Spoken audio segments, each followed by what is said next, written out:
तो दोस्तों welcome to निकमेक take. आज की वीडियो में हम डिस्कस करने वाले ट्रस्ट। और इसी वीडियो में मैं आपको बताऊंगा ट्रस्ट के जितना भी कॉन्सेप्ट है वो सब अच्छे तरीके से इस वीडियो में आपको बता दूंगा। और नेक्स्ट वीडियो में उसके बाद हम न्यूमेरिकल सॉल्व करेंगे। तो देखिए, सबसे पहले हम बात करते हैं ट्रस्ट के बारे में। ट्रस्ट होता क्या है? तो trust is a system of uniform bars. कैसा सिस्टम होता है? यूनिफॉर्म बार्स होती हैं बहुत सारी। देखो, कुछ इस तरीके से होता है ट्रस्ट का डायग्राम। ये क्या है? यूनिफॉर्म बार्स दे रखे हैं। देखो, एक बार ये हो गई, एक बार ये हो गया ना। इस तरीके से बार्स होती हैं दोस्तों। तो ये क्या है? ट्रस है ये आपका।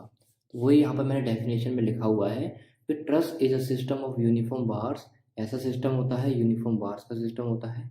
और मेंबर ऑफ सर्कुलर सेक्शन और एंगल सेक्शन।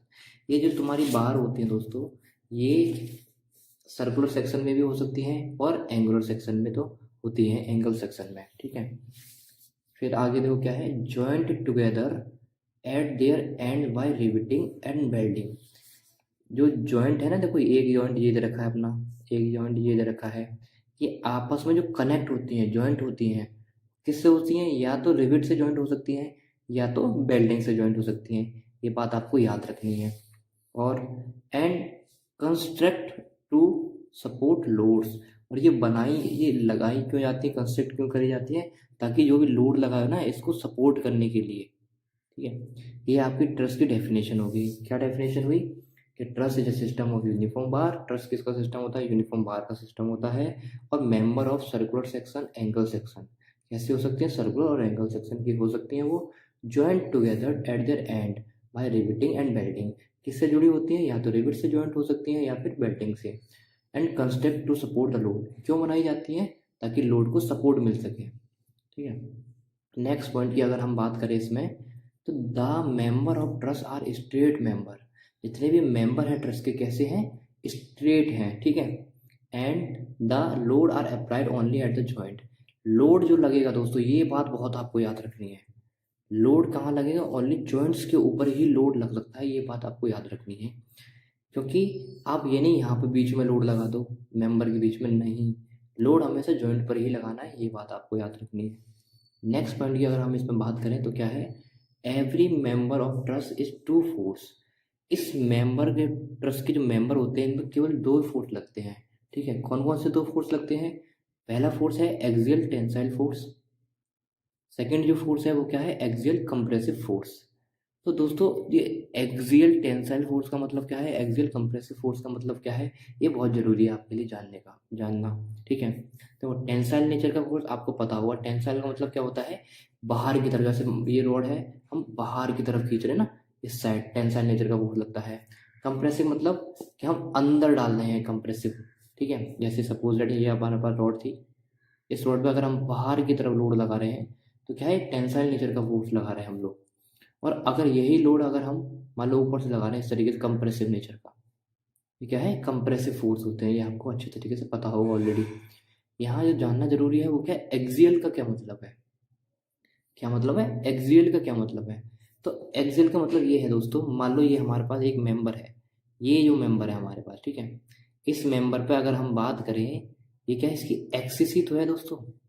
है एक्सिस पे फोर्स लग रहा है। अगर मैं इसमें टेंसाइल नेचर का फोर्स की बात करूं, तो मान लो ये क्या है? इसके जॉइंट है। जॉइंट के अंदर की तरफ जो जा रहा है, जॉइंट के अंदर की तरफ मान लो ये जा रहा है अंदर की तरफ, तो ये कैसा फोर्स हो गया? टेंसाइल नेचर का फोर्स हो गया। कैसा हो गया? टेंसाइल नेचर का फोर्स हो गया। और अगर हम उसकी बात करें कंप्रेसिव नेचर का फोर्स, तो क्या है? जॉइंट की बाहर की तरफ जाएगा, जो जॉइंट से बाहर जाएगा वो क्या है? कंप्रेसिव नेचर का फोर्स हो गया। ठीक है, समझ आया आपको? जॉइंट की तरफ, बाहर से मतलब क्या है? जॉइंट की तरफ जा रहा है। देखो, ये जॉइंट की तरफ जा रहा है, इसका मतलब क्या है? कंप्रेसिव नेचर का फोर्स हम लगा रहे हैं। ये जॉइंट की तरफ जा रहा है, यही तो जॉइंट है अपना।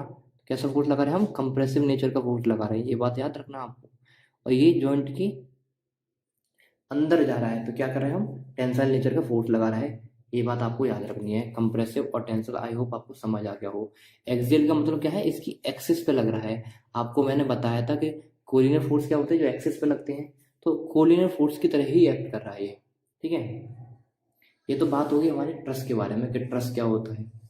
अब हम बात करते हैं mathematical condition for perfect trust. Perfect trust की मैथमेटिकल कंडीशन कौन कौन सी होती हैं? दोस्तों ये 3 मैथमेटिकल कंडीशन होती हैं परफेक्ट ट्रस्ट की। एक परफेक्ट ट्रस्ट की होती है, एक ओवर रिजिड ट्रस्ट की होती है और एक कोलैप्सिबल ट्रस्ट की होती है दोस्तों। ठीक है, तो कौन कौन सी होती है? सबसे पहले देखो, आपको पता होना चाहिए एम क्या होता है, number of member in the trust. कितने मेंबर है ट्रस्ट के अंदर, वो होता है एम। और ये जे जो यहाँ पर दे रखा है ये क्या है, number of joint in the trust. इस ट्रस्ट में कितने जॉइंट है, ये जॉइंट 1 2 3 है ना, इस तरह के जितने भी जॉइंट है वो हम डिनोट करते हैं जे से। और जितने भी मेंबर हैं, जैसे ये मेंबर हमको दे रखे हैं, इसको हम डिनोट किससे करते हैं, एम से डिनोट करते हैं दोस्तों। ठीक है, ये बात आपको याद रखनी है। पहली जो कंडीशन है वो क्या है, एम प्लस 3 बराबर 2 जे। अगर नंबर ऑफ मेंबर और नंबर ऑफ जॉइंट को हम जब ऐड करेंगे कि एम प्लस 3 बराबर 2 जे, अगर एम प्लस 3 बराबर 2 जे ये इक्वेशन फॉलो हो रही है, ये कंडीशन फॉलो हो रही है, तो कैसा है हमारा ट्रस्ट, परफेक्ट ट्रस्ट है। अगर हम सेकंड की बात करें ओवर रिजिड ट्रस्ट के बारे में, तो ओवर रिजिड ट्रस्ट का क्या है कि एम प्लस 3 अगर ग्रेटर देन है 2 जे से, एम प्लस 3 क्या है, ग्रेटर देन है 2 जे से, तो कैसा हमारा ट्रस्ट बनेगा, ओवर रिजिड ट्रस्ट बनेगा। ये बात आपको याद रखनी है। नेक्स्ट अगर हम बात करें कि एम प्लस 3 अगर लेस देन है 2 जे से, तो कैसा ट्रस्ट बनेगा, कोलैप्सिबल ट्रस्ट बनेगा। अच्छा, कोलैप्सिबल ट्रस्ट क्या होता है ये मैं आपको समझाता हूँ।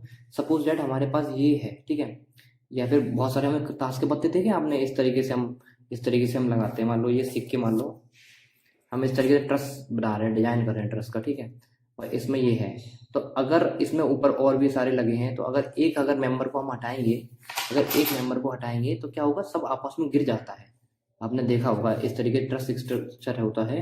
अगर एक मेंबर को अगर एक स्टिक को हटा दूंगा मैं, तो क्या होगा, ये कोलैप्स हो जाएगा, गिर जाएगा। तो यहाँ पर वही मतलब है दोस्तों, कोलैप्सिबल। ठीक है, आई होप आपको ये कंडीशन समझ आ गई होगी। अब हम नेक्स्ट बात करते हैं ट्रस्ट के अंदर। नेक्स्ट क्या है, नेक्स्ट इसमें जो मैंने लिख रखा है दोस्तों, वो है basic assumption for the perfect trust. ये कौन कौन से अजम्पशंस होते हैं परफेक्ट ट्रस्ट की, वो उसके बारे में हम डिस्कस करते हैं। तो पहला जो अजम्पशन हमको यहाँ पर दे रखा है वो क्या दे रखा है, the joint of a simple truss are assume to be a pin connection and frictionless. मतलब जो सिंपल ट्रस्ट मैंने आपको बताया था पीछे, ठीक है, ये सिंपल ट्रस्ट है, नॉर्मल हमारा सिंपल ट्रस्ट है दोस्तों। तो इनमें जो कनेक्शन है वो कैसा कनेक्शन है, पिन कनेक्शन है। ठीक है, इसमें फ्रैक्शन लेस है, तो कोई फ्रैक्शन नहीं है दोस्तों। चलिए अब हम नेक्स्ट पॉइंट के बारे में डिस्कस करते हैं। इसमें कौन सा अजम्पशन है, the loads on the truss are applied at the joint only. ये भी मैं आपको बता चुका हूँ कि लोड जो भी है कहाँ पर अप्लाई होगा, ओनली जॉइंट्स के ऊपर अप्लाई होगा। ये मैंने आपको बताया था, ट्रस में जब भी हम लोड लगाएंगे कहाँ पर लगाएंगे, ओनली जॉइंट्स में लगाएंगे। ये एक जॉइंट है, यहाँ भी लगा सकते हैं, यहाँ भी लगा सकते हैं, यहाँ भी लगा सकते हैं। नेक्स्ट हमारा अजम्पशन क्या है दोस्तों, the member of a truss are straight two force member. कैसा है, स्ट्रेट टू फोर्स मेंबर होता है with the force acting collinear.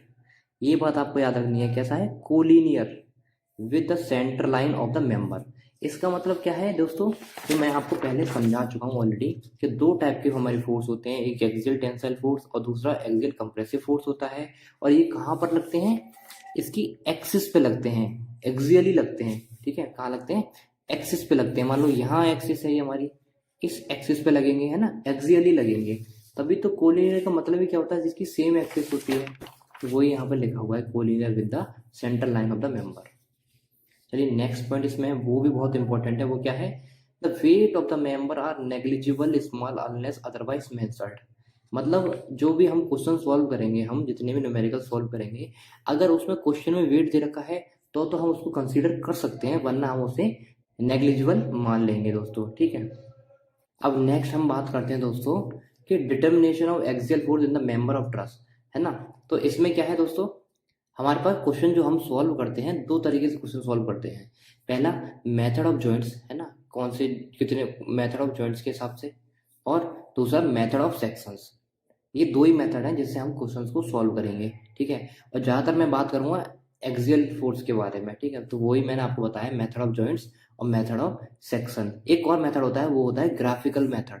ठीक है, उसके बारे में कोई भी क्वेश्चन हम सॉल्व नहीं करेंगे, क्योंकि वो अभी हमारे सिलेबस में नहीं है। तो मेथड ऑफ जॉइंट के बारे में जब हम बात करेंगे, तो यहाँ पर हम दो ही फोर्स कंसीडर करेंगे। पहला फोर्स ऑफ एक्स एक्सिस और फोर्स ऑफ वाई एक्सिस, ठीक है।